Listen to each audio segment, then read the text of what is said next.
বাংলায় থাকবো, গাছতলায় খাবো হরি মটর। সেই যখন আসবি তাহলে সকাল দিকে এলি না কেন? এত ভেবো না বন্ধু, আমার না জুটলে আমি তোমাকে ঠিক জুটিয়ে দেবো, বুঝতে পেরেছো? অনিতা, শুনুন, শুনুন, আমার ছেলে মেয়ে অনিতা, শুনুন, আমাকে ছেড়ে দেন আপনি। শুনুন, আমাকে ছেড়ে দেন। ছেলের উদ্দেশ্য তো ভাবনা কেন করছো?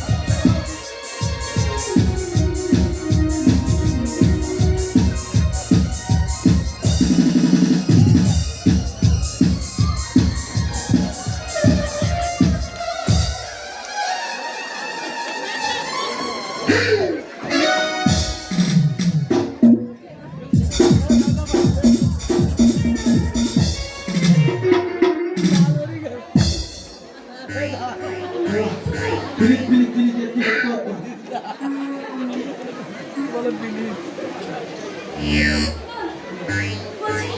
পিলিক একটু একটু বেটা কাটে এইভাবে থালা জঙ্গল তুই নিয়ে গেলালে মানুষ কি আর আমার বাবা কথা বলতে পারে? একটু একটা তোর হ্যাঁ তাহলে আমার কথা বেটা কাটে আজ কোনো প্লেবেল মুখ নেই, ঠিক আছে? তুই এখন একটা তুমুকে বাড়ি তুলে দা, আর কাল বলবো, ঠিক আছে? আমি খুব নার্ভাস হয়ে গেছি। আমাকে পথ ছেড়ে দে না ভাই। মা